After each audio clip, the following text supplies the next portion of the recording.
Good evening and welcome to the Rosenberg Report. We're in the Knesset, Israel's parliament, for a very special event. We had a National Day of Prayer event held here, led by the Speaker of the Knesset, Amir Ohana, and other key members of Israel's legislature. And we're going to get to that, including my message, very rare for an Israeli Jewish evangelical to be allowed, to be invited to speak, much less pray, in the Knesset. And we're going to bring that message to you in a moment. But why are we here at the Knesset? Again, for this National Day of Prayer.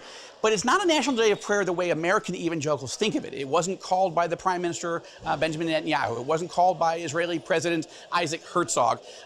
Instead, a number of members of Knesset decided, you know what, it's 6 weeks into the war and nobody's really called the nation to prayer.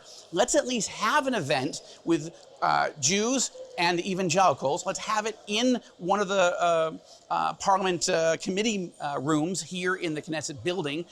Let's webcast it and broadcast it all over the world and encourage Jews and Christians to be praying for victory, praying for the release of the hostages and all these other critical issues. And so that's what we did. It was hosted by Tatiana Mazarsky, who's the head of the Jerusalem Prayer Breakfast Caucus and is a regular leader of encouraging Jews and Christians to come together and to pray. Matan Kahana, also a former religious affairs minister, Orthodox, and a key ally within the Christian and Jewish relations together. Speaker of the Knesset, Amir Ohana, also was the lead speaker, as well as a number of rabbis, and myself included. So I want to show you a number of clips. We're going to get to the Israelis later in the broadcast. But first I want to say that actually a number of American officials wanted to speak in and pray.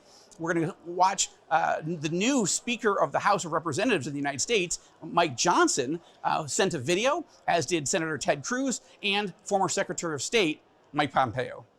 Thank you to members of the Israeli Knesset and the Jerusalem Prayer Breakfast for allowing me to join you in prayer on this day of prayer and support for Israel. Today should be a joyous day of celebration.